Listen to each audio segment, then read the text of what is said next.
pediatría, labora actualmente en el Hospital Robert Reed Cabral, en la parte pública, y también en su consulta privada en ginecología y obstetricia.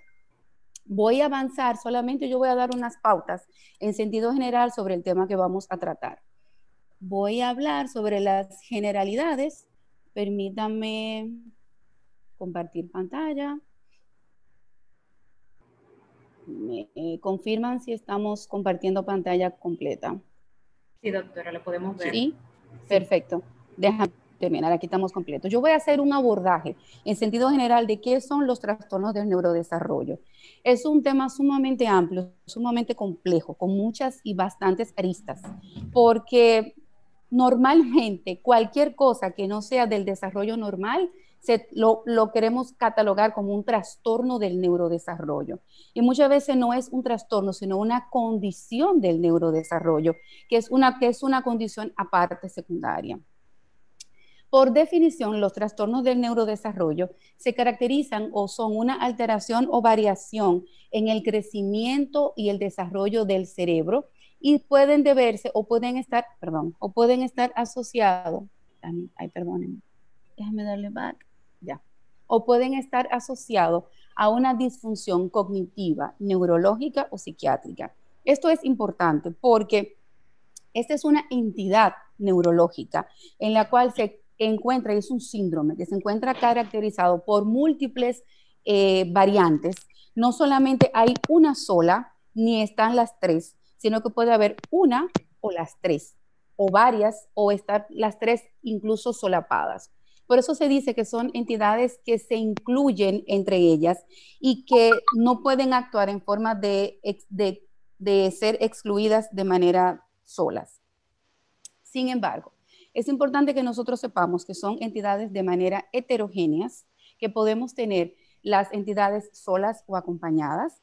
Sin embargo, atendiendo a la definición, se puede incluir la totalidad de los llamados trastornos mentales complejos. Esto es importante porque muchas veces cuando no hay una definición o no hay una categorización real, decimos, tiene un trastorno mental complejo, o tiene un trastorno del neurodesarrollo, o tiene un trastorno o tiene un retraso en el desarrollo. Sí, pero ¿a qué se llama un retraso en el desarrollo? Vamos a definir pautas y vamos a dar pautas qué es el trastorno del neurodesarrollo.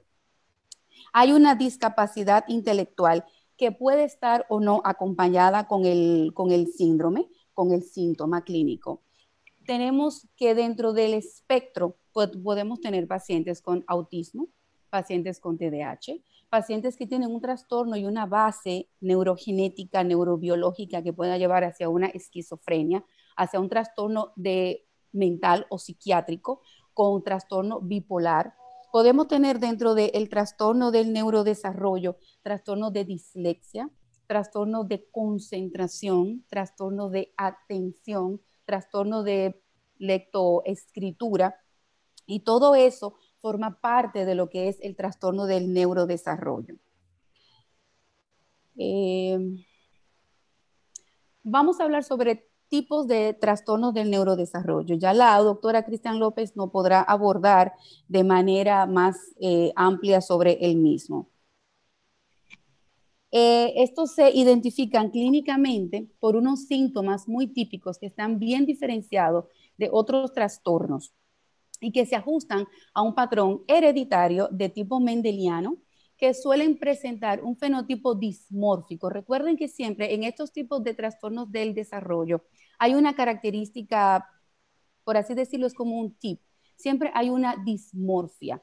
¿Cuál es el kit del asunto? Que esa dismorfia muchas veces puede ser o muy visible o puede ser una dismorfia muy leve que se nos pasa desapercibido, con manifestaciones sistémicas, síntomas neurológicos y con un fenotipo conductual bastante específico. Esto es importantísimo, el fenotipo conductual. Fíjense que hay una base genética conductual en los pacientes con trastorno del neurodesarrollo. En casi más del 80% de los mismos tienen un trastorno de la conducta. Realmente a veces son niños que pasan por niños sin ningún tipo de trastorno y lo que nos lleva a la consulta es que la madre dice, doctora, en el colegio me dicen que el niño tiene un trastorno de conducta. no puede seguir patrones, patrones sociales específicos, no puede continuar y no puede hacer una conducta con el desarrollo que debería tener para la edad cronológica que tiene el paciente. En prácticamente todos ellos se ha identificado en la región genética responsable, por ejemplo, en el síndrome de Williams, que es bastante conocido, lo que hay es una delección en uno de los 25 genes en el cromosoma 7, el cual se ha definido como un fenotipo en la cara típica del paciente que se acompaña de cardiopatía, retraso mental, alteraciones semántico-pragmáticas del lenguaje. Fíjense que es algo muy bonito, es una alteración semántico-pragmática del lenguaje. El paciente puede comunicarse, pero no lo hace de manera efectiva. Entonces, no es lo mismo hablar que comunicar. Puede haber un déficit visoespacial y un carácter social muy variable con el cual el paciente no logra conectar con los niños de su propia edad y un cuadro y un patrón de ansiedad en sentido generalizado porque el paciente no logra conectar y el mismo paciente se siente que no está en la misma onda o en la misma sintonía que sus compañeritos. El otro tipo es el que está vinculado a una causa ambiental conocida. El más representativo que escucho mucho a los pediatras es el síndrome del espectro de efectos fetales por el alcohol, el cual hemos visto en varios casos, yo particularmente en la práctica privada aquí en SEMER con la doctora Ángela Sánchez, que hemos visto muchos pacientes en los cuales ella me dice, doctora, el paciente tiene una lentitud, el bebecito tiene una lentitud y no tiene, aunque tiene un Apgar adecuado para la edad gestacional, es un paciente que tiene un retraso en lo que debería tener. Y cuando buscamos realmente la causa ambiental alcohólica es muy alta en nuestra población.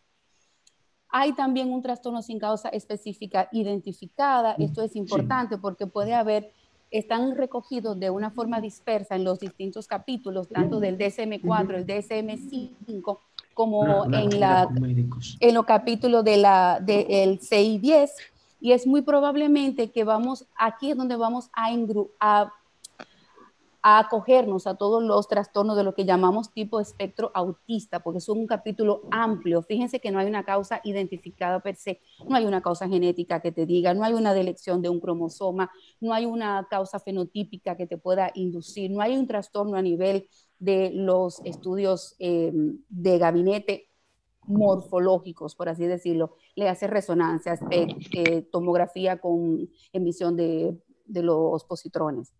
En él se pueden incluir el trastorno del lenguaje, que muchas veces es uno de los principales trastornos del neurodesarrollo, el lenguaje, por falta de terapia, por así decirlo. El paciente es aquel paciente en el cual tiene un trastorno en el lenguaje y en el habla, porque o tiene una nana o tiene una mamá que no le habla de manera correcta, porque a los niños no se le dice cochito lindo, chi, chi, chi, chi, chi. Se le habla de manera correcta porque el cerebro entiende, capta y reconoce el lenguaje que estamos recibiendo. Si un pacientito, si uno de nosotros se va a China, le toca un tiempo importante aprender chino.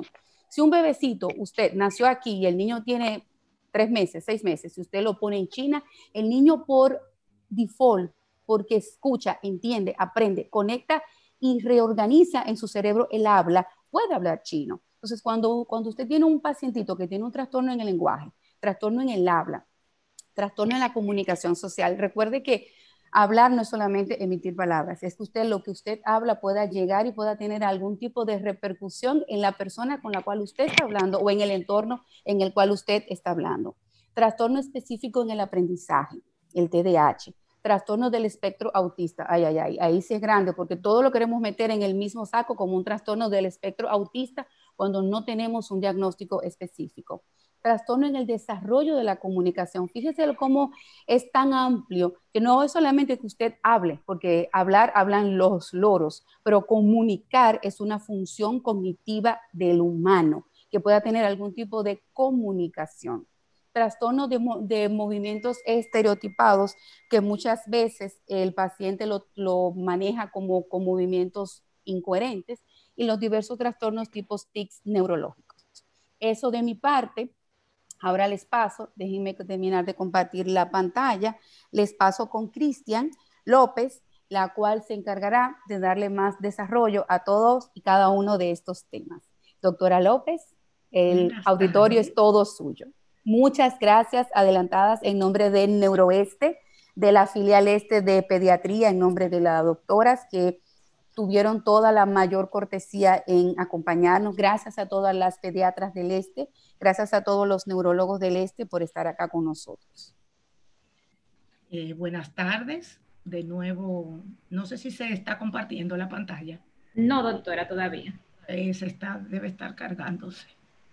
Me avisan. Bueno, de todos modos, gracias a la doctora Álvarez Soribel, una amiga de muchos años, por la iniciativa primero de hacer algo académico regional y sobre todo dirigido a los pediatras, a los psicólogos, al médico de medicina familiar, que es el que en primera instancia recibe el paciente. Todavía no sube.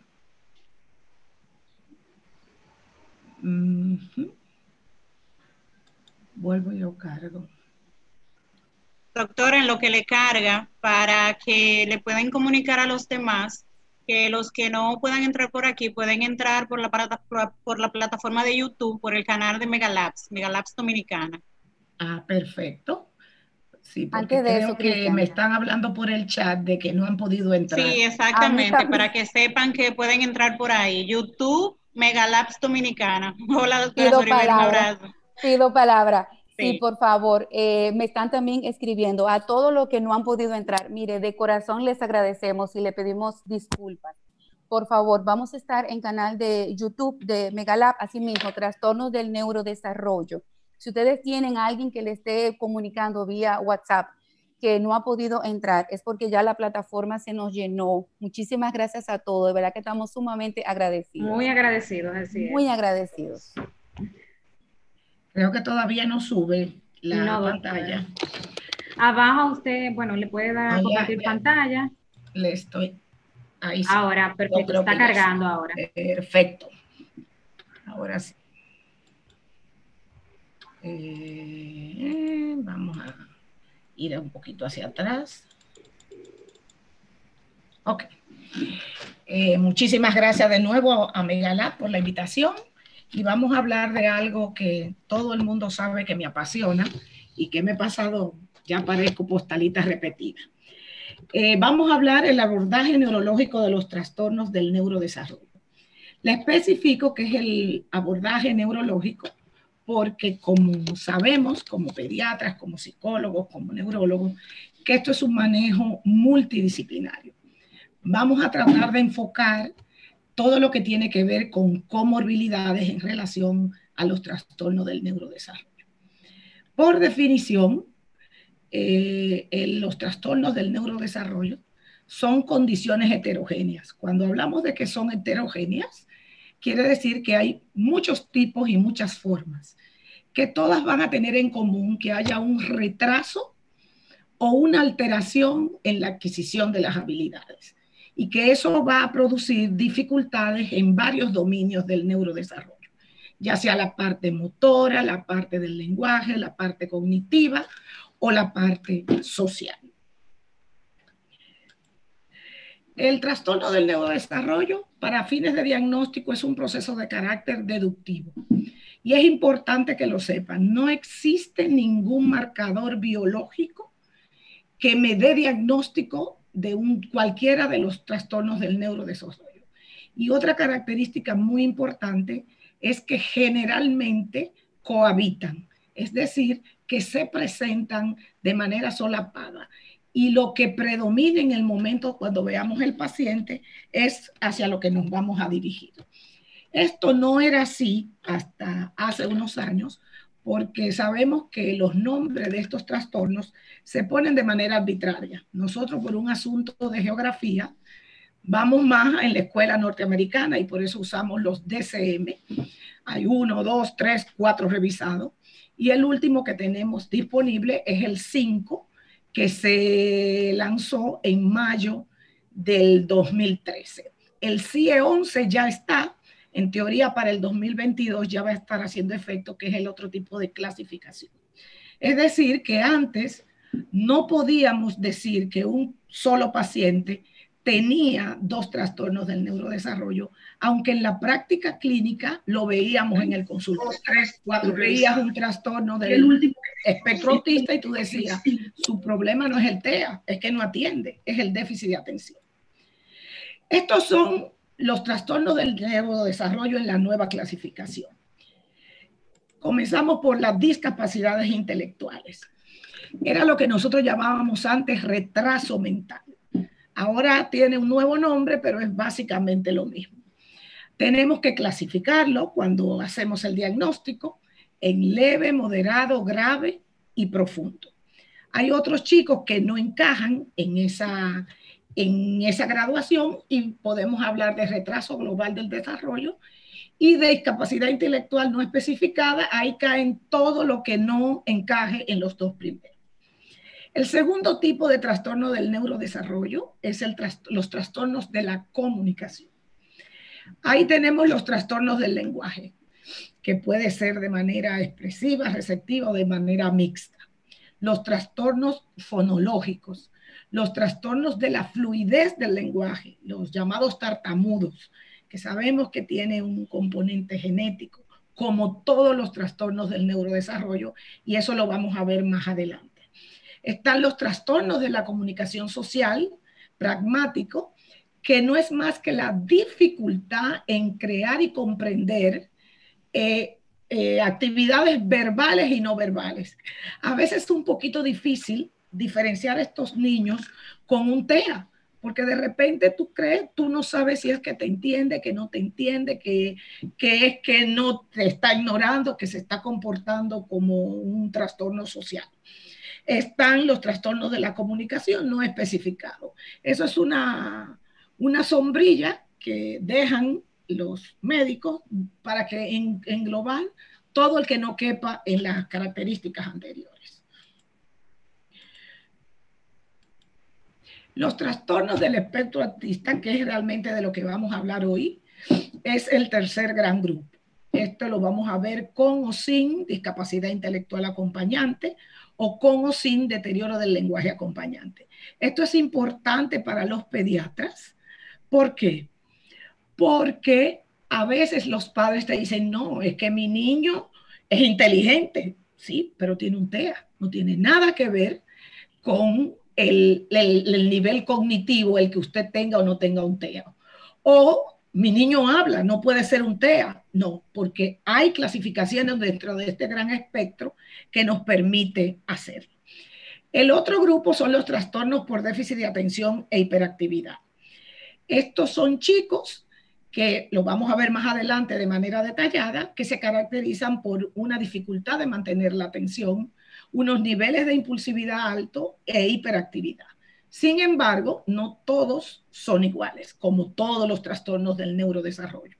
Está la presentación combinada, que presenta todas las características. Está la presentación predominantemente con falta de atención, que generalmente son los pacientes que más tarde se le hace el diagnóstico, porque como tienen una buena conducta, tienen un buen comportamiento y solo están distraídos, son los que los norteamericanos llaman las niñas soñadoras, porque esa es la variante o la presentación más común en las chicas. Y está la presentación predominantemente hiperactiva y impulsiva. Son niños generalmente entonces que no tienen grandes problemas académicos porque suelen mantener los niveles de atención, pero no paran. Es como si tuvieran un motor prendido. Esa es la profesora te dice, es que él está hablando, pero si yo pregunto, él con la cabeza para abajo me contesta lo que yo le estoy preguntando, porque él se enfoca, pero no puede estar quieto. Cuando hacemos el diagnóstico de trastorno por déficit de atención e hiperactividad, tenemos que especificar si está remitido. ¿Por qué? Porque hay un porcentaje de estos chicos, desde un 15 a un 30%, que cuando se hacen adolescentes o en la vida adulta, remiten prácticamente. Hay otros que continúan y otros tienen síntomas parciales. Y debe especificar la gravedad del trastorno, si es leve, si es moderado o grave. Están 2 sombrillas más para el que no encaje arriba, los otros trastornos TDAH especificados y los no especificados. Están los trastornos específicos de aprendizaje. Esto es importante porque esto no tiene nada que ver con su nivel de inteligencia, como dicen los padres. Entonces, a veces rayan o le atribuyen el título de sinvergüenza porque dicen tú para aprenderte las canciones no tiene problema, sin embargo no te alfabetizas. Hay particulares tipos de trastornos de aprendizaje. Está el de la lectura, la denominada dislexia, la de la expresión escrita, lo que antes llamábamos disgrafia, y las dificultades en matemática, que son las discalculias. Hay otro grupo de trastornos motores que muy rara vez uno lo ve solo. Casi siempre va acompañando uno de los otros trastornos del neurodesarrollo. Está el trastorno del desarrollo de la coordinación, que es un trastorno, es es como una praxia, es lo que antes se llamaba el niño torpe. Generalmente lo vemos en pacientes con otra condición, sobre todo los déficits de atención, sobre todo los trastornos de aprendizaje y la discapacidad intelectual. Esto es importante, que este trastorno motor, que a veces parece un problema visoespacial, no puede estar o no puede producirse como secuela o secundario a una lesión neurológica. Hay un tipo de trastornos motores que las escuelas europeas no aceptan mucho y sí las escuelas norteamericanas, que son los denominados a veces signos blandos, que es ese trastorno motor que tú no sabes explicar bien, pero no es consecuencia de ninguna lesión piramidal, de ninguna lesión cerebral, nada de eso. Y están los trastornos de los movimientos estereotipados. Son niños que se mantienen haciendo un movimiento repetitivo, puede ser de la cabeza, del tronco, pero que no son tics.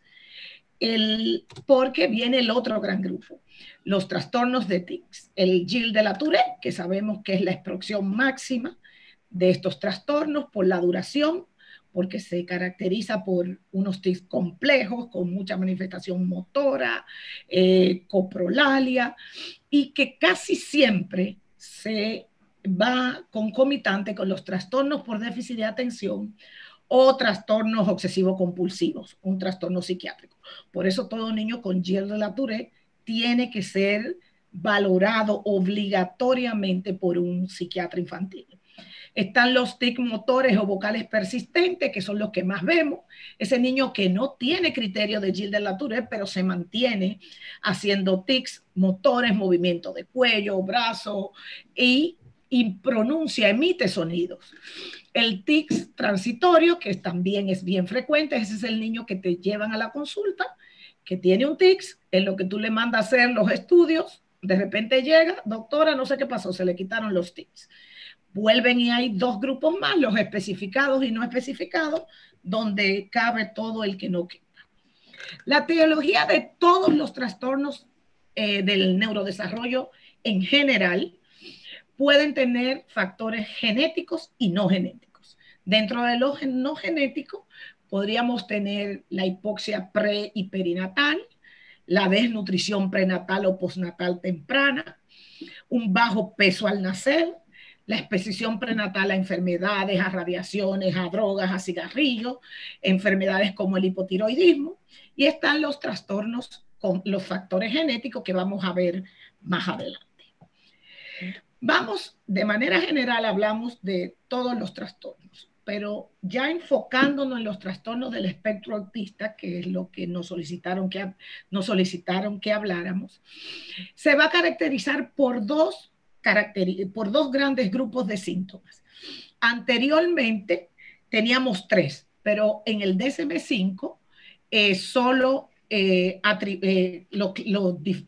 lo divide en 2, que son las deficiencias persistentes en la comunicación social y la interacción social, ese problema de reciprocidad socioemocional, las deficiencias en las conductas comunicativas no verbales, las deficiencias en el desarrollo, en el mantenimiento de relaciones sociales, y están los patrones restrictivos repetitivos del comportamiento, que todos conocemos, ese niño que hace movimientos estereotipados, aletea, si se emociona, si se frustra, utiliza objetos, es el niño que la mamá te dice, él prefiere jugar con una latica, con un palito, no le da el uso de los juguetes, coge la ruedita, le gustan las cosas redondas. Pueden haber un sinnúmero de características. Por ejemplo, tengo un paciente que no le gusta que sus camisetas tengan animales, entonces hay que ponerle un alfiler para que no se le vea el caimán o el caballo de polo, de manera, una cosa que rompe los esquemas. Un niño que no usa pantalón largo, que no usa cuello, y no, porque si no hace una pataleta, hace una rabieta que se sale de control. Por eso, esta segunda característica, que es la excesiva inflexibilidad y los patrones de tipo rutinarios. Hay intereses muy restringidos y fijos que son anormales. El interés por un tema, que le gustan los dinosaurios, que le gustan los animales del mar, que le gustan cualquier cosa que pasa del promedio de un interés de un niño neurotípico. Puede tener hiper o hiporreactividad a estímulos sensoriales en su entorno, o le encantan los sonidos, la luz, la bulla, o no lo tolera. El abordaje diagnóstico, este es un artículo de revisión que acaba de salir en febrero del 20, inclusive está en un suplemento que todavía está preaprobado, donde ellos dan una serie de test como proponiéndolo para hacer el diagnóstico, pero en sentido general y en la práctica sabemos que nosotros aquí utilizamos helados, el CARS, pero esto no lo vamos a discutir porque esto es materia de las psicólogas, que va a ser otro capítulo y otra conferencia. Hay toda una nueva clasificación, este artículo es de abril del 20 de este año, donde ellos están reorganizando, dependiendo de la base neurológica y de la fisiopatología, los tipos de trastorno del espectro autista. Para hacer el diagnóstico, como todos los trastornos del neurodesarrollo, un buen historial clínico, un buen historial familiar, un buen examen físico, buscar datos, dismorfias, estigmas neurocutáneos, porque sabemos, y vamos a ver más adelante, que hay mucha relación y hay base genética común con síndromes particulares que tienen ciertas características.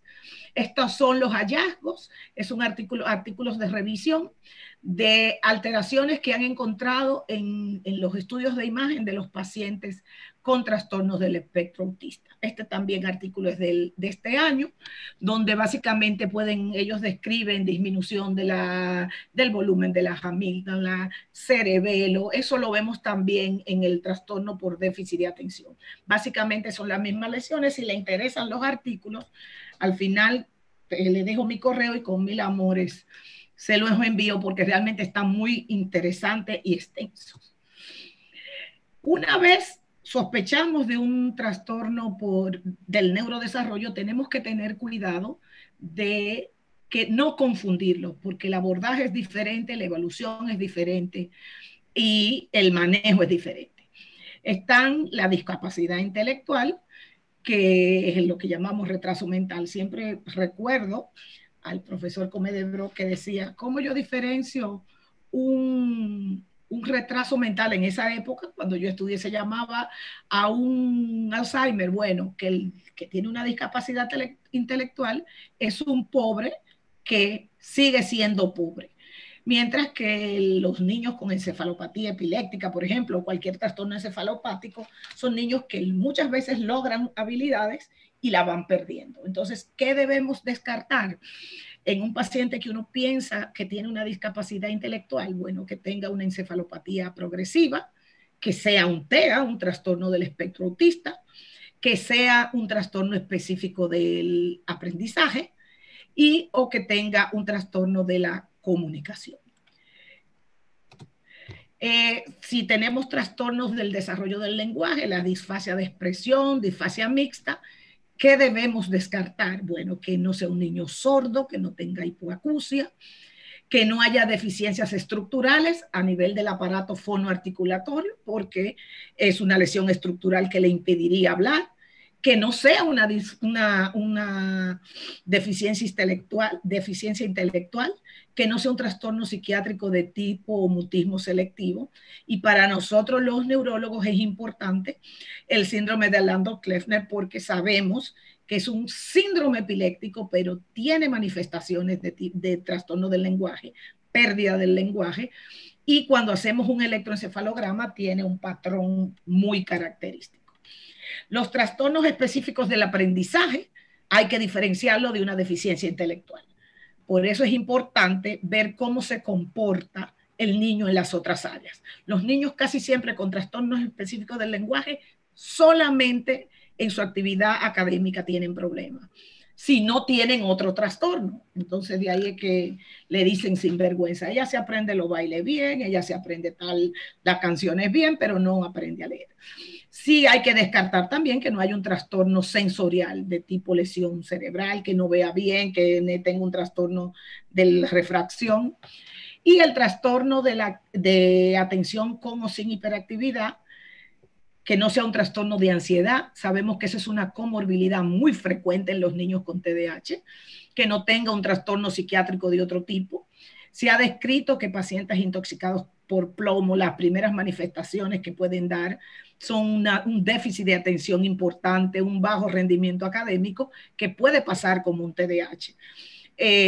Los niveles de las anemias, sabemos que el hierro, la ferritina, es un cofactor para producirse la dopamina. De ahí que parte de los estudios hablan de determinar los niveles de ferritina en estos pacientes para descartar alguna otra lesión orgánica. El abordaje terapéutico es similar a todo lo demás. Medicamentoso es la parte que me corresponde, pero esto es importante para los pediatras, para los médicos familiares. Un programa de terapia de un trastorno del neurodesarrollo no está completo ni correcto si no se compone de un equipo de trabajo. Ahí intervienen la familia, el pediatra, el neurólogo infantil, el psiquiatra infantil, el pedagogo, el psicopedagogo, el psicólogo, el logopeda, el terapista, el profesor, a propósito del Día del Maestro. ¿Qué es lo que quiere decir? Que esto es una situación dialéctica que se mueve. Hay periodos donde los niños van a necesitar más un psiquiatra que un neurólogo. Hay periodos donde el niño va a necesitar más su terapia de aprendizaje que venir con el neurólogo. Entonces es importante que se entienda que la medicación es una herramienta como coadyuvante de esta intervención coordinada y multidisciplinaria que no puede faltar nunca. Entonces, me pidieron que hablara de las comorbilidades. ¿Qué es lo que es una comorbilidad? Bueno, no es más que cuando ocurre de manera concomitante dos condiciones clínicas en una misma persona. En los niños, y la primera gran comorbilidad del TEA, de los trastornos del espectro autista, que es la epilepsia, no hay mucha literatura, pero sí hay artículos de revisión que nos orientan. Este señor es el doctor Kanner, que sabemos que fue un psiquiatra estadounidense, que a principios del siglo pasado hizo la primera descripción de un paciente de lo que nosotros llamamos un TEA en la actualidad. De sus 11 primeros pacientes, 2 padecían epilepsia, lo que quiere decir que es una comorbilidad relativamente frecuente, depende de la serie que revisemos. Esto sucede así porque no está muy interiorizado a veces las revisiones por edades, por tipo de crisis, pero en sentido general es una comorbilidad frecuente. En adultos se dice que esa prevalencia se puede acumular y llegar hasta un 20 a un 35%. Pero definitivamente cuando el paciente con TEA va a hacer una epilepsia, generalmente lo hace temprano, en la primera infancia o en la adolescencia. De todos ellos, de un 5 a un 35% van a desarrollar epilepsia. Y un cuarto de ellos van a tener manifestaciones epilépticas eléctricas, o sea, tienen alteraciones anormalidades eléctricas epileptiformes sin tener manifestaciones clínicas, y estas se presentan casi siempre durante el sueño. Los artículos de revisión hablan que la característica más frecuente son las descargas focales centrotemporales, y lo vemos en la práctica clínica, los neurólogos lo saben. La gran mayoría de los niños con trastorno del neurodesarrollo hacen unas descargas centrotemporales, focales o de tipo frontal, sobre todo en los que tienen trastornos de la conducta. Dijimos ya que se iniciaba en la infancia y en la adolescencia, y sabemos que tienen bases neurobiológicas comunes. ¿Por qué se da esto? Bueno, vamos a explicarlo más adelante. Por ejemplo, usted tiene un síndrome de X frágil, tiene la esclerosis tuberosa, el RET, los pacientes con duplicación materna del cromosoma 15, que ambos comparten una conducta autista o un autista o un TEA propiamente dicho con la epilepsia. Y la fisiopatología tiene varios orígenes. El origen genético, que es el boom. Mi profesor, el doctor Tolentino, lo predijo hace 20 años, que el que no supiera inmunología y no supiera genética iba a ser un analfabeto en medicina, porque vemos que todo concluye en un proceso inflamatorio inmunomediado con una base genética. Lo vemos desde el TEA, lo vemos en el COVID, lo vemos en esclerosis, o sea que esa es la dirección del tratamiento, y por eso vamos a ver más adelante qué se está utilizando.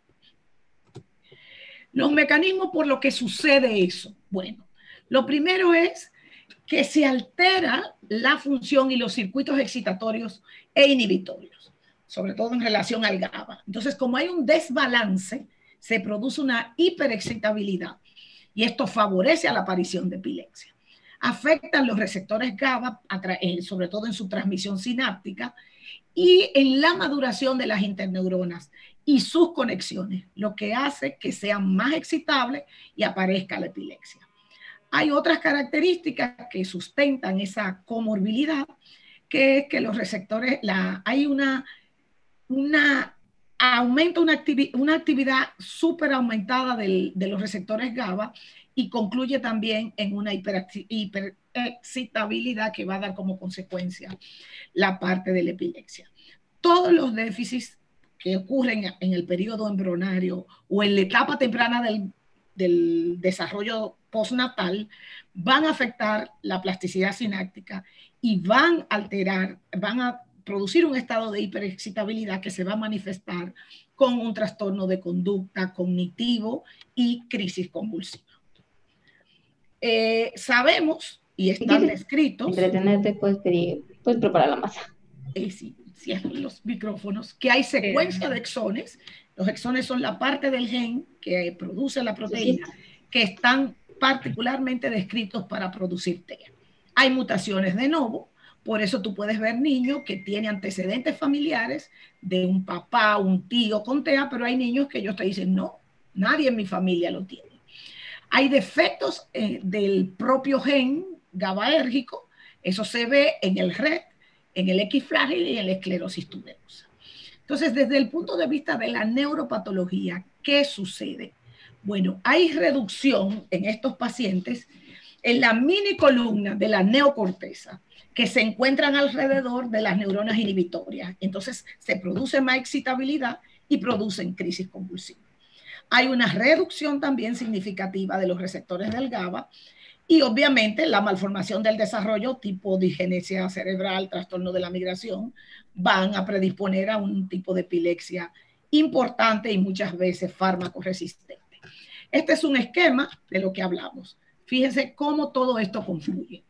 Las disfunciones metabólicas por un aumento de la síntesis de aminoácidos, las disfunciones del GABA, hay un aumento excitatorio, hay una disminución de las neuronas del GABA, el desequilibrio en la relación, todo esto junto con las disfunciones inmunes de tipo inflamatoria se asocia a metales, a uso de medicamentos como el valproato, a un aumento de los receptores del NMDA.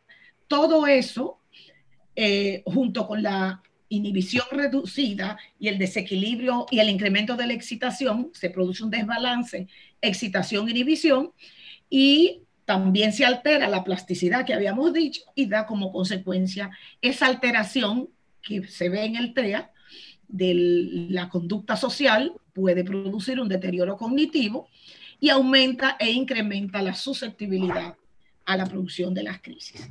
Esto es un trabajo interesante, esto se hizo en ratones, pero yo creo que sí vale la pena, donde utilizaron ratones y le administraron LPS, lipopolisacáridos, y a otros se le administró solución salina. Esto se le hizo inmediatamente después de nacer. Y ellos vieron cómo a medida, parece que aquí no veo esta. Doctora López, aprovecho para decirle que nos quedan 10 minutos. Ay. A medida que aumenta la edad, aquí en los días postnatales, los que recibieron la LPS tuvieron mayor incidencia de crisis. Ellos medían los niveles de interleuquina, de factor de la necrosis tumoral, en relación no ni por mi propia ni para... Estos son genes que se relacionan con las dos entidades, ahí la tienen, y vamos a comenzar con la otra comorbilidad del TEA, que es el trastorno por déficit de atención. Aquí, ahí está el cuadro del DSM-5, donde presenta las manifestaciones clínicas, ustedes lo encuentran en el internet, en cualquier página.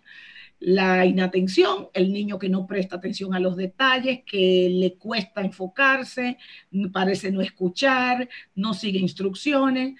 El hiperactivo es el que se mueve mucho, el que describen es como si tuviera un motor prendido. Y el inatento es el que, y el mixto es el que tiene la combinación. Sabemos que dependiendo de las edades, usted necesita 6 o 5 criterios durante por lo menos 6 meses en 2 ambientes. Si el niño solo es así en su casa, entonces no tiene TDAH. Usted tiene el problema.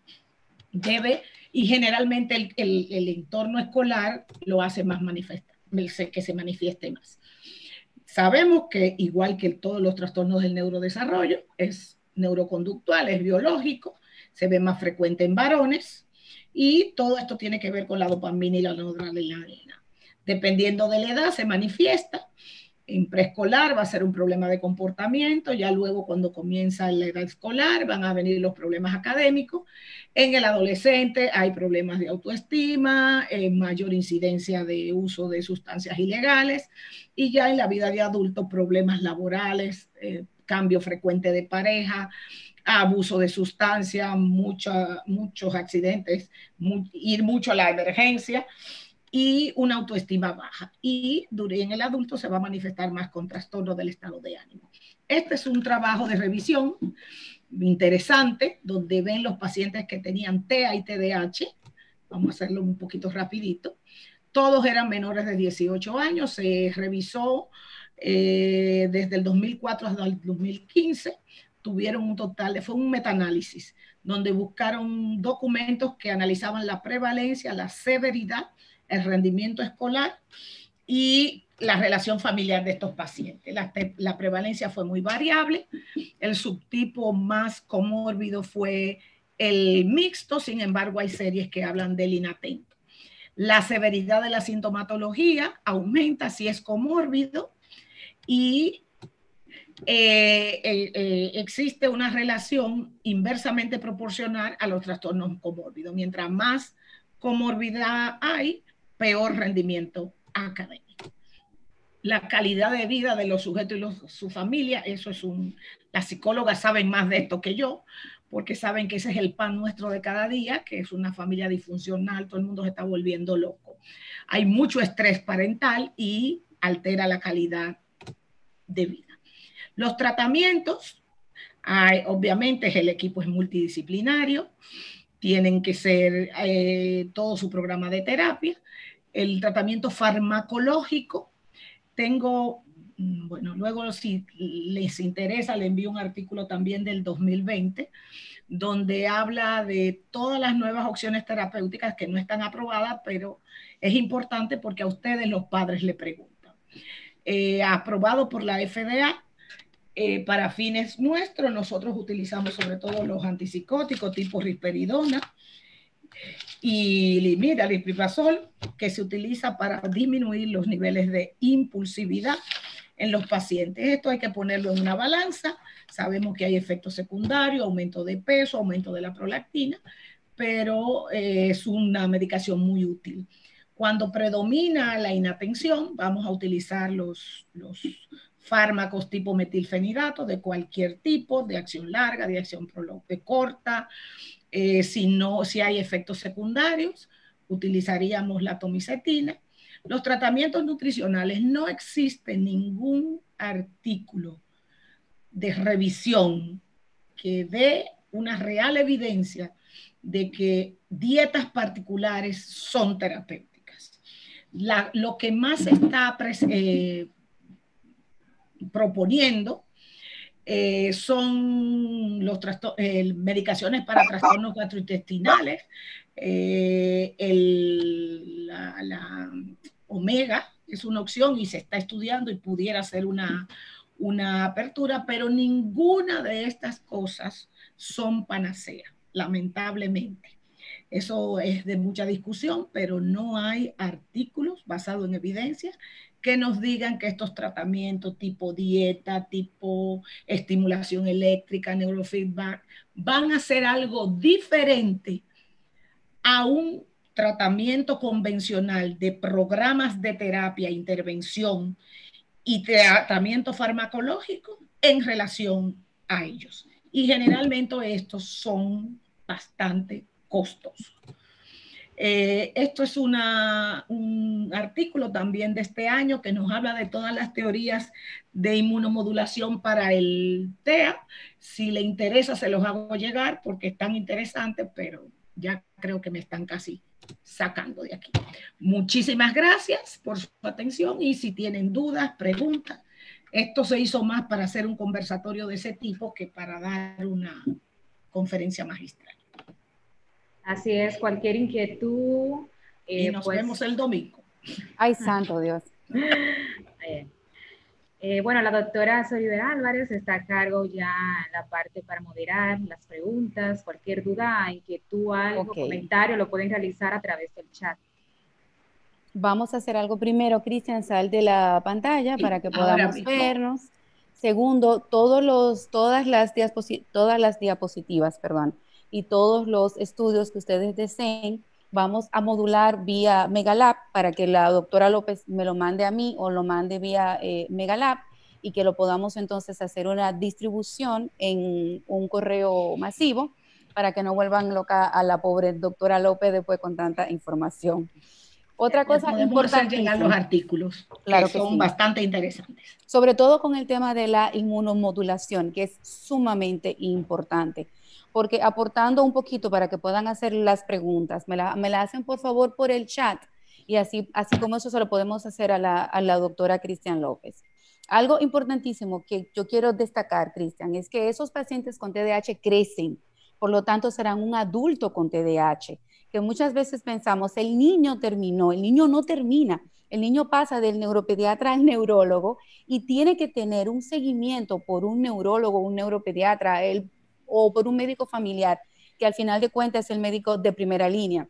Porque muchas veces decían, el paciente creció. Sí, el paciente crece, pero la enfermedad lo acompaña mientras vida tenga. Y hay muchos pacientes, como dice la doctora López, que son muy inatentos. Muchas veces en la consulta dicen, doctora, yo vengo porque yo siento que estoy olvidando las cosas. Y yo le digo, una cosa es atención, poner atención. Otra cosa es fijar conocimientos y otra cosa es olvidos. Y muchas veces esos pacientes que nos llegan a la consulta por olvidos, no son olvidos, es falta de atención. Y es que durante su niñez eran niños que también eran inatentos o eran niños con algún tipo de grado de TDAH y no fueron tratados, no fueron medicados. O estos pacientes que tienen una agresividad y una impulsividad, valga la cuña para Gubal, que es la risperidona de nuestro Megalab, que coordina, modula y ayuda al tema de la hiperactividad y del comportamiento. Pero recordándote eso, que los niños crecen con la enfermedad y que evolucionan hacia una adultez con la enfermedad, que no se queda hasta los 16 años, que muchas veces, esa es una de las preguntas, Cristian. Los padres me dicen, doctora, ¿hasta qué edad el niño va a ser hiperactivo? Respóndele, Cristian, tú.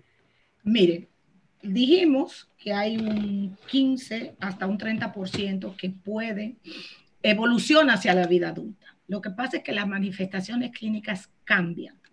Esa hiperactividad motora que tiene el paciente pediátrico se va a sustituir en la vida adulta por una hiperactividad mental. Es ese adulto que te dice, doctora, yo no puedo estar si no estoy haciendo algo, inventándome un negocio. Las manifestaciones en la adultez son más de trastorno del estado de ánimo.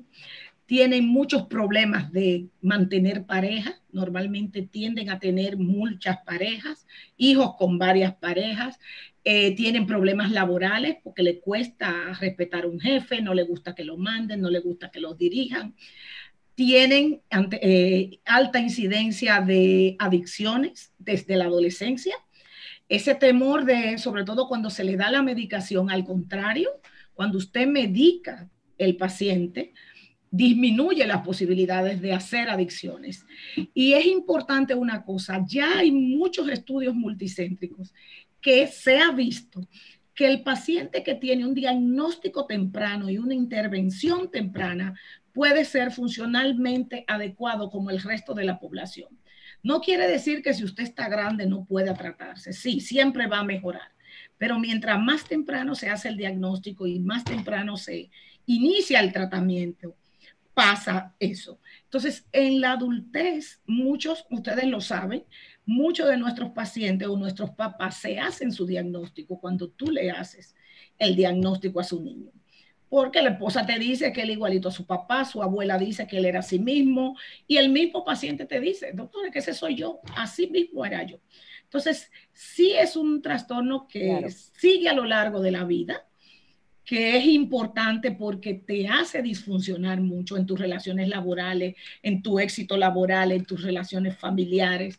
Entonces, vale la pena que aunque sea tarde o adulto, tú manejes esto. La doctora Yaneri Polanco quiere decir que ella quiere aportar al uso de la risperidona, que ha mostrado ser especialmente útil en el manejo de la irritabilidad, de la ansiedad, de la agresión, de las conductas repetitivas estereotipadas en los niños con TDA. No solamente de los niños, claro, no solamente en los niños, en los adultos también. Fíjense algo, nosotros que vemos todo tipo de pacientes con trastornos conductuales, principalmente aquellos pacientes con trastorno tipo Alzheimer, demencia y ese tipo de cosas. Los medicamentos que están de elección dentro de los neurolépticos de la nueva generación está la risperidona para ese tipo de sintomatología, irritabilidad, ansiedad, agresión, es aquel paciente que controla la agresividad, que muchas veces pensamos que la agresividad es tranquilizarlo y darle un sedante o darle uno de estos medicamentos neurolépticos que dan sueño, sino que es modular la conducta, porque ellos lo que hacen es que son moduladores de la conducta, Yaneris. Yaneris, te quiero para la próxima. La próxima vamos a hablar sobre la neurobiología. Bueno, los únicos dos medicamentos que están aprobados por la FDA para el manejo de los trastornos conductuales en el TEA de inicio son básicamente la risperidona, el Gobal de Megalab y el Ilimit. Sabemos, y en la vida práctica, esto se puede combinar con o sin agregarle metilfenidato, tanto en los TEA como en los TDAH. Hay que tener un poquito de cuidado porque a veces el TEA que tiene TDAH puede hacer un efecto medio paradójico y puede aumentar la irritabilidad. Que en esos pacientes con TEA y TDAH, yo prefiero usarlo de inicio a acción corto mezclado con el Gobal o el Ilimit. Pero definitivamente es la medicación ideal para manejar impulsos, movimientos estereotipados, pensamientos perseverativos, esas conductas muy rutinarias y con excelentes respuestas. Repetitivas. Otra pregunta viene de la doctora Novoa.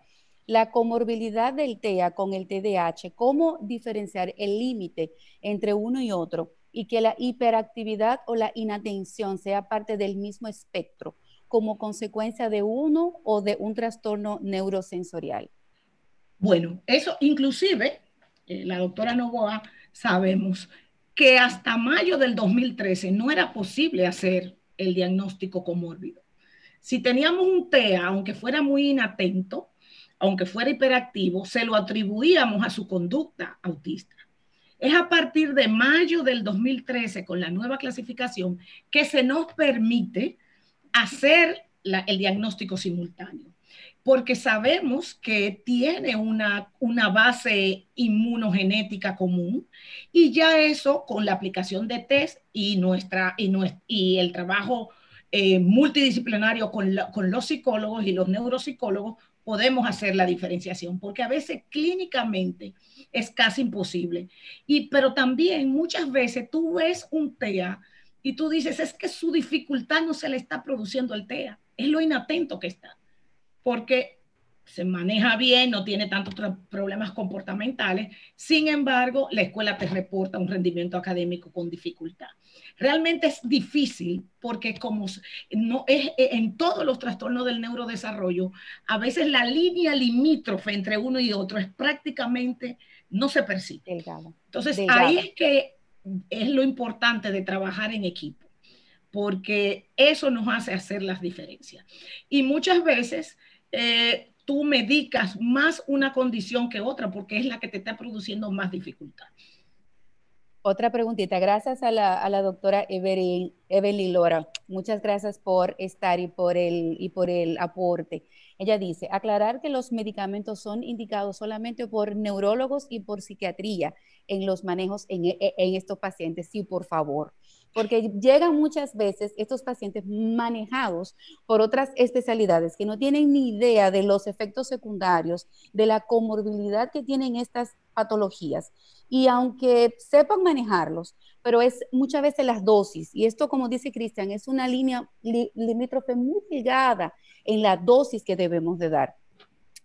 Otra preguntita, la doctora Ángela Sánchez. Usted, doctora López, habla del TDAH que tiene una base genética. ¿En cuál sexo es más frecuente? Eso en el sexo masculino sabemos que tiene una cierta ligera predilección. Predilección. Sin embargo, los pacientes que tienen comorbilidad con la epilepsia no muestran diferencia de sexo. No. O sea, no hay preferencia de sexo en tener epilepsia y tener TDAH. Y sabemos que la variedad inatenta es más frecuente en niñas. La presentación inatenta. La doctora Carolina, Paola Carolina, nos dice que un aporte que aquellos pacientes que no responden al uso de, disculpen, aquí entran todos, al uso adecuado de la risperidona, la acción con el ariprazol es bastante buena. La doctora ha tenido muy buena casuística. La doctora Méndez dice, en los casos con TA, con hallazgos en el electro alterado, con una actividad epileptiforme, pero sin crisis clínica, ¿estaría indicado terapia con anticonvulsivantes? Se trata paciente, no electro, pero doctora, coméntele, por favor. Bueno, ahí los neurólogos de adultos y los pediátricos tendríamos problemas, porque yo que estoy en las dos aguas, pero yo no soy de adulto, yo no sé nada de gente grande. Sí. Cuando hay actividad eléctrica epileptiforme y tú tienes cualquiera de los trastornos del neurodesarrollo, está indicado manejarlo, porque sabemos que esas descargas, inclusive existen trabajos del número de puntas o el número de descarga en relación con el nivel de dificultad del trastorno del neurodesarrollo. Quizás en el único caso que uno medica con electros anormales sin crisis clínica es si se asocia a un trastorno del neurodesarrollo. Llámese TEA, TDAH, trastornos del lenguaje, trastornos de aprendizaje, pero sabemos que eso es un elemento en discusión, porque muchos trabajos hablan de que no había necesidad. Pero la tendencia, y sobre todo nosotros los neurólogos pediatras, sí, preferimos el uso de ácido valproico. Podemos utilizar la motrigina, podemos usar levetiracetam, medicaciones que no empeoren la sintomatología conductual del paciente. Una cosita importante también, Cristian, es que muchas veces a la doctora, no sé si es neuróloga pediatra o es pediatra, es que muchas veces dicen el paciente no tiene síntomas. No es que no tenga síntomas, es que no sabemos identificar los síntomas de crisis. Por ejemplo, un paciente con una crisis hipermotora es aquel niño que muchas veces tiene unos movimientos aberrantes en las extremidades, se pone agresivo y luego pasa. Eso puede pasar desapercibido si el médico no es un neurólogo pediatra o es un neurólogo que ve pacientes con crisis hipermotoras, y para muchos médicos no cuentan como crisis, sino que cuentan como un trastorno conductual. Entonces, quizás por ahí puede venir la cosa. Y quizás de ahí la importancia, ay, perdón, excúsame, Soribel. De ahí la importancia de que nosotros mandamos a hacer video electroencefalograma. Exactamente. Porque si tenemos hallazgos epileptiformes, tenemos que ver la relación si tiene manifestaciones clínicas o no. Eso es cierto.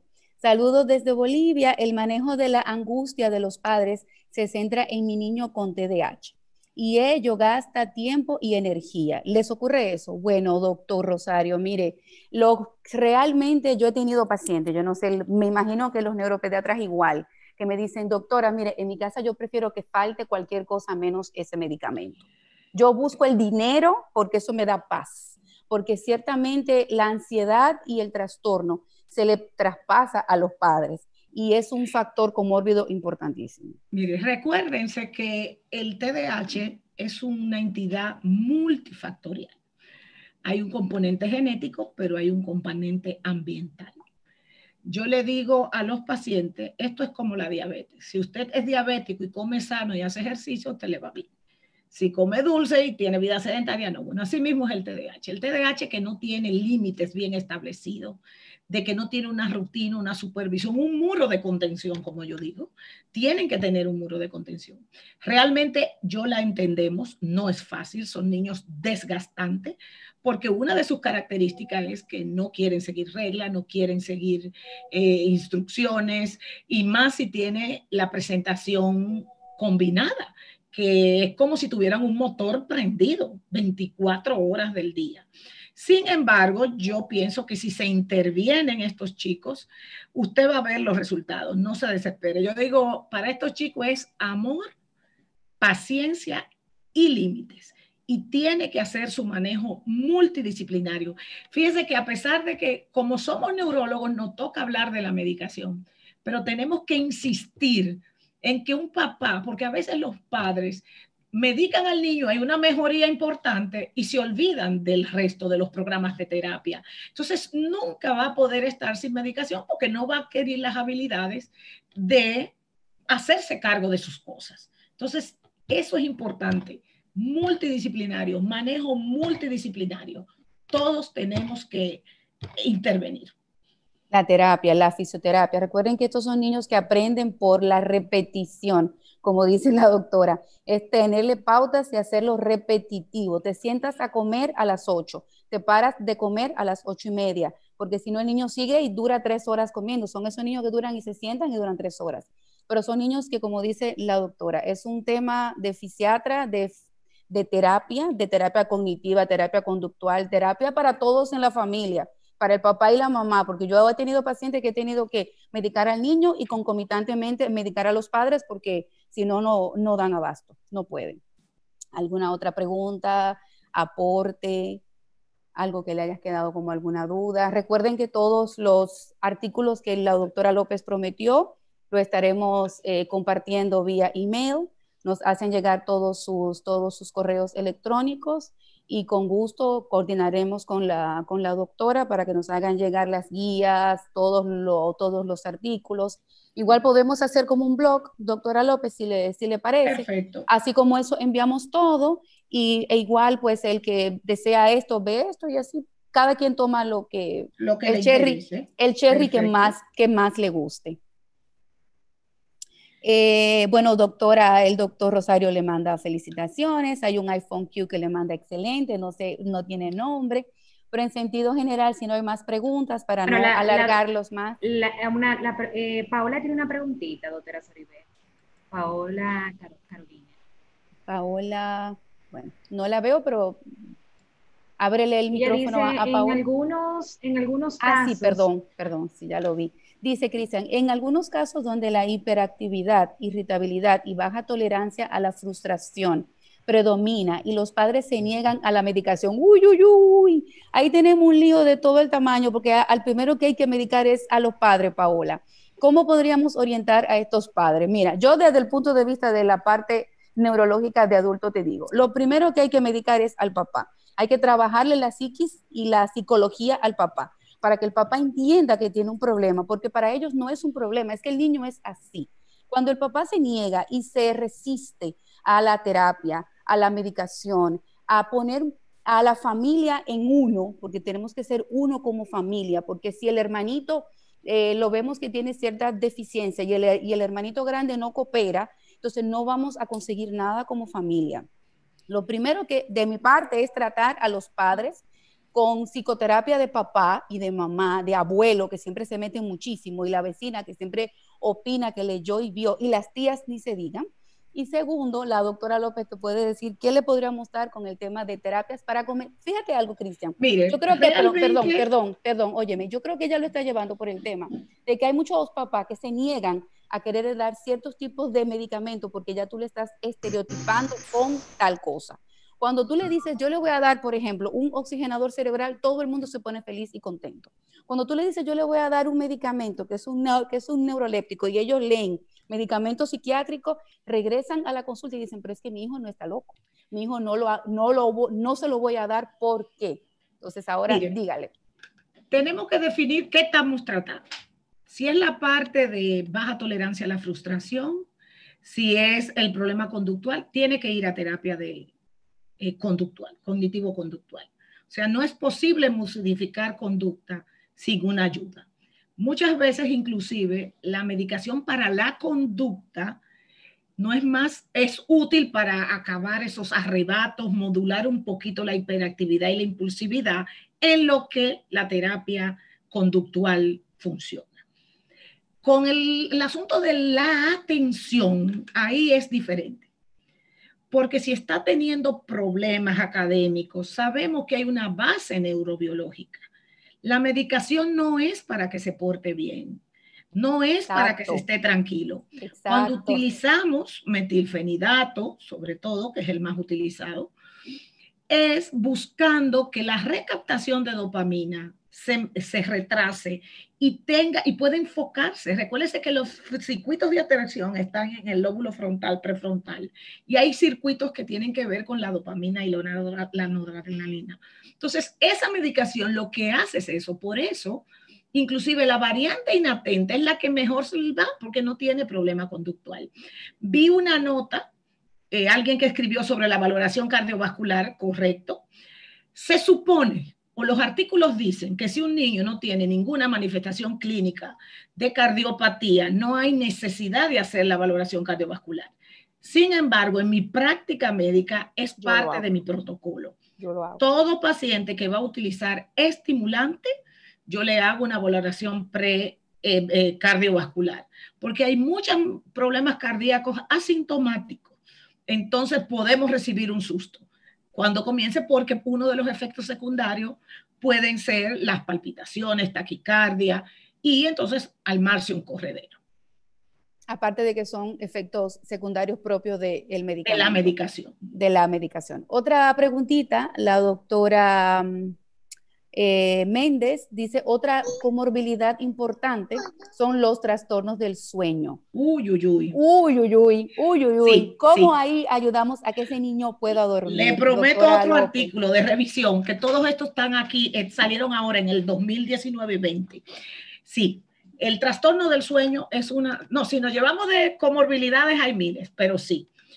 Perdón, eso puede ser otro tema, tratarlo uno por uno. O sea, trastornos del sueño, trastorno de la conducta, trastornos alimentarios o alimenticios. O sea, que niño, ¿cómo vamos a hacer que el niño coma? Eso es otro tema. Entonces, hay dos situaciones. El propio TDAH, el propio niño, tiene dificultades para conciliar el sueño. Y si a eso añadimos que usa metilfenidato, que uno de sus efectos secundarios es trastorno del sueño, la cosa se magnifica.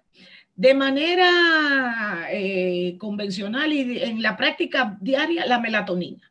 Los artículos hablan de la mejoría del inicio del sueño y las estadios y las etapas del sueño en los pacientes con trastorno del neurodesarrollo con el uso de melatonina. Hay otras cosas, la benzodiazepina, vamos más adelante, pero de inicio normalmente comenzamos con melatonina.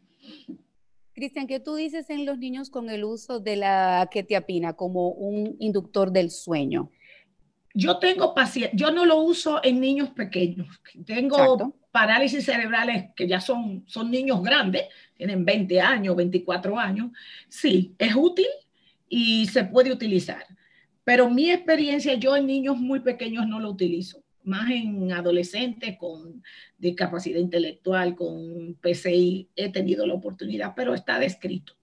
Exacto. Porque hay pacientes que con solo melatonina no van a dormir. De acuerdo. La doctora Llorente tiene una pregunta. Puede habilitar su micrófono si lo puede hacer, si lo desea hacer vía micrófono, si no lo puede hacer por acá. Sí, buenas noches. Buenas. Felicitándolas por la iniciativa y por la excelente conferencia. He aprendido un montón de lo que es alteraciones en el neurodesarrollo. Así que felicidades a ustedes y a la sociedad. Doctora López, pacientes con TDAH que se acompañen con epilepsia y usted esté utilizando metilfenidato, yo tenía entendido como que tenían interacciones medicamentosas por una inducción enzimática con algunos antiepilépticos como el fenobarbital, la fenitoína. ¿Usted tiene alguna predilección de algún antiepiléptico que se pueda utilizar si el TDAH está utilizando metilfenidato? Ok, hay dos enfoques del uso de, antiepilépticos, tanto por el que pase por el citocromo P450, que quizás sería lo de menos, porque no son medicaciones de elección, la fenitoína, el fenobarbital. Al contrario, el fenobarbital como medicación produce como efecto secundario un trastorno por déficit de atención, hiperactividad y trastorno conductual. Eso, como usted es de adulto, a lo grande le dan de todo. Con relación a los anticonvulsivantes y el metilfenidato, la duda o la preocupación es más porque como es un estimulante, en teoría pudiera ser que esa descarga epileptogénica se descompense. Sin embargo, las revisiones bibliográficas dicen que si usted tiene 6 meses con tratamiento a dosis adecuada, no hay ningún problema en combinar metilfenidato y con pacientes epilépticos controlados. Eso se quita o se descarta si el paciente ha tenido antecedente de estatus epiléptico, aunque esté controlado, no se usa metilfenidato con un paciente epiléptico, o si en los últimos 6 meses a un año ha tenido una crisis convulsiva generalizada. O sea que en sentido general es una medicación segura. No te digo que a veces uno tiene sus mieditos, pero tenemos opciones de segunda línea como la tomocetina que lo podemos utilizar. Casi nunca, porque en ese caso pudiéramos utilizar levetiracetam, que no pasa por el P450, no hay interacción, no compite.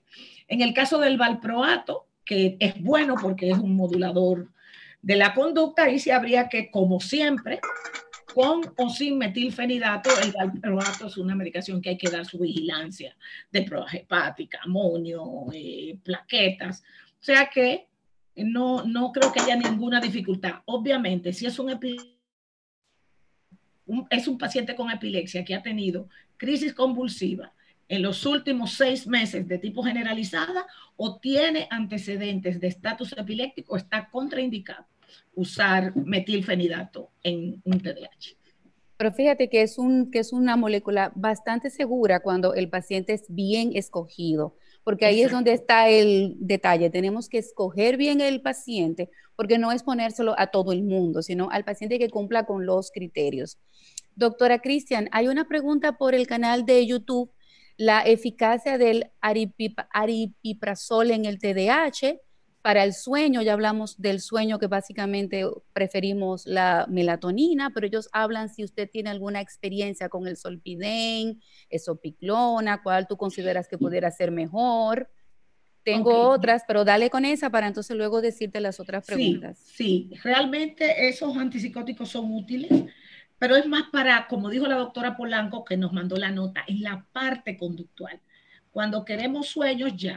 Normalmente, cuando hay un trastorno del sueño importante, normalmente yo, por lo menos en mi práctica, lo manejo combinado con los paidopsiquiatras y si hay alguna otra causa orgánica del trastorno del sueño.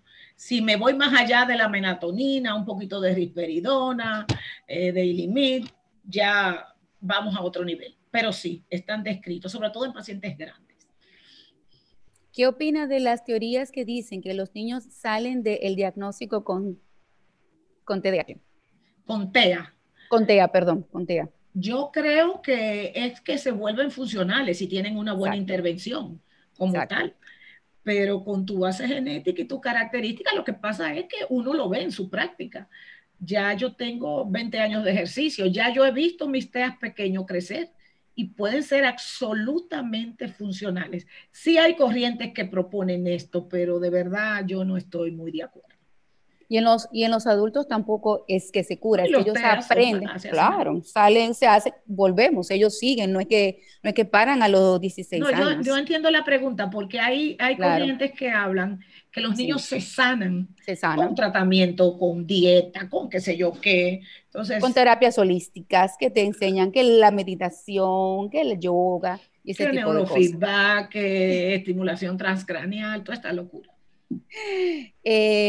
¿Alguna otra pregunta por YouTube? Si me puede ayudar Natalia o Giselle, porque no estamos viendo. Si no hay más preguntas. Vamos a ver que Natalia ahí está encargada de YouTube. Ella dice que no hay más preguntas. Si hay alguna otra pregunta en el auditorio. Si no, doctora, considera, si la doctora Paola Carolina, doctora, considera que en pacientes con TEA o TDAH y con una comorbilidad de epilepsia, considera que es más recomendable el uso del valproato por encima del levetiracetam, dado que este tiene descritos efectos secundarios de tipo neuropsiquiátricos.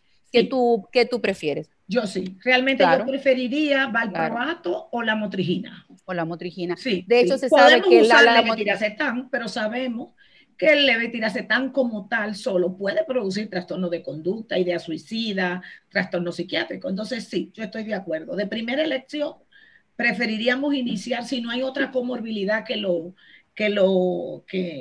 lo prohíba, comenzar con divalproato sobre todo y la motrigina. Recordando que estas eran entidades que en su momento se trataban por los psiquiatras, porque de hecho esos son los medicamentos favoritos por los psiquiatras, porque son neuromoduladores de la conducta.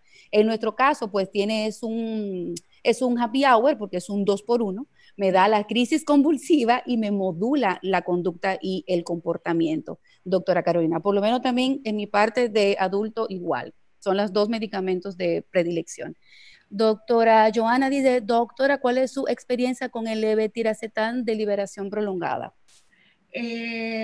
Aquí tenemos la presentación, sí, en pacientes grandes, sobre todo de más de 70 kilos, es un éxito y es cómodo.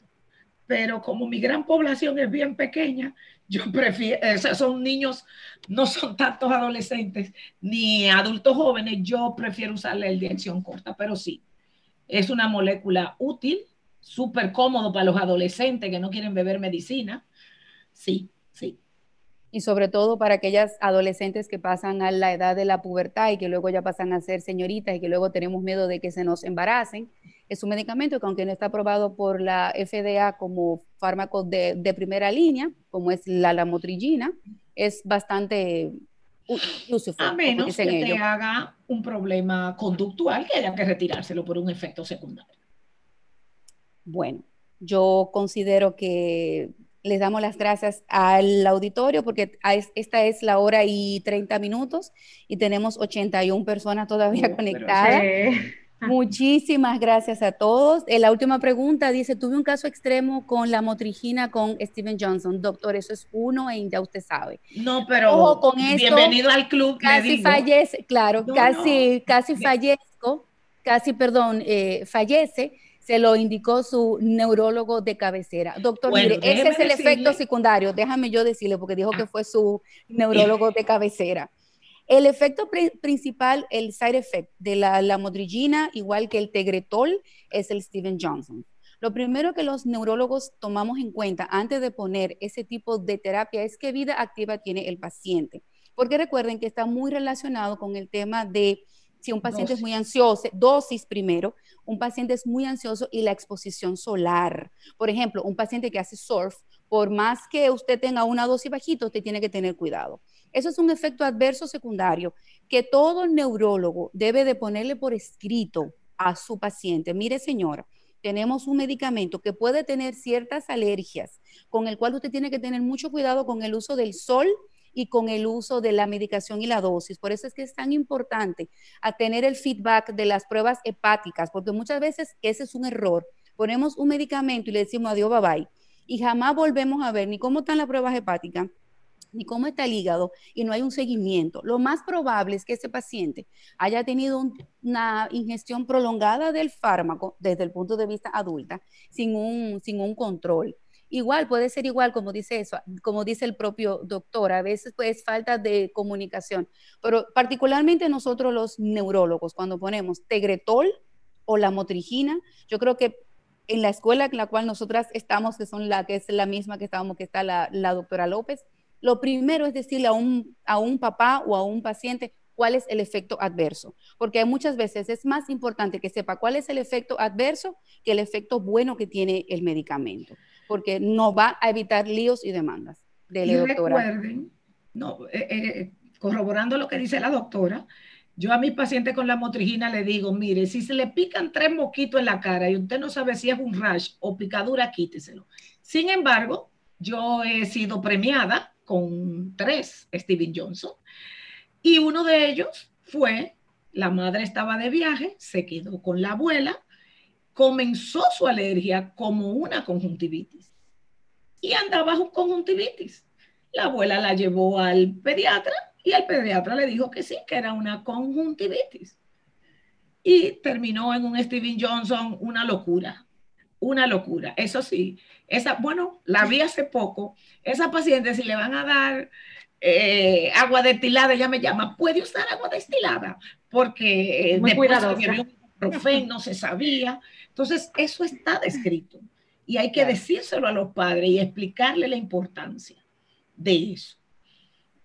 De ese y de cualquier otro efecto secundario en los fármacos anticonvulsivantes, todo hay que explicar. Ante la duda, si está usando la motrigina, aunque sea un rash viral, usted se lo quita y después hablamos. Y después averiguamos. Y hacer incrementos bien lentos, eso es importante.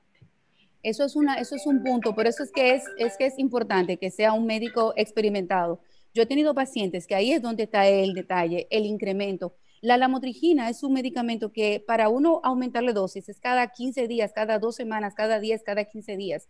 Hay pacientes que comienzan con una dosis hoy de 25 o con una dosis alta de 100. Y ahí es donde nosotros tenemos el problema. Entonces, es por eso que es un medicamento titulable, así mismo se llama, es una titulación medicamentosa. Bueno, yo creo que si no hay más preguntas, pues mil gracias a la doctora Cristian López. Ha sido un placer y un gusto, un gustazo, de verdad que sí, que esto ha sido más que nada un conversatorio con todos los doctores que nos han aportado muchísimo, nos han dado de qué nosotras poder hablar, que muchas veces se nos pasa. Mira, ese efecto del Steven Johnson es cierto, gracias al doctor, porque realmente a veces son cosas que se nos pasan y lo vemos en el día a día y lo hablamos en el día a día, pero cuando damos los temas, los pasamos por alto. Gracias a Megalabs por la oportunidad, a todos los pediatras, neurólogos, neuropediatras, a los miembros de la Sociedad Dominicana de Neurología y de Neurocirugía por el apoyo, a los miembros de Neuroeste por estar acá también con nosotros, y de parte de Neuroeste les damos las gracias infinitas por haber estado con nosotros. Gracias, de verdad, de parte de Megalabs nos sentimos sumamente orgullosos. Excelente noche, excelente conversatorio, doctora Cristian, doctora Soribel, y a todos también los que nos acompañaron esta noche en este excelente conversatorio, muy bueno, se despejó muchas dudas y yo sé que fue de mucho provecho para cada uno de ellos.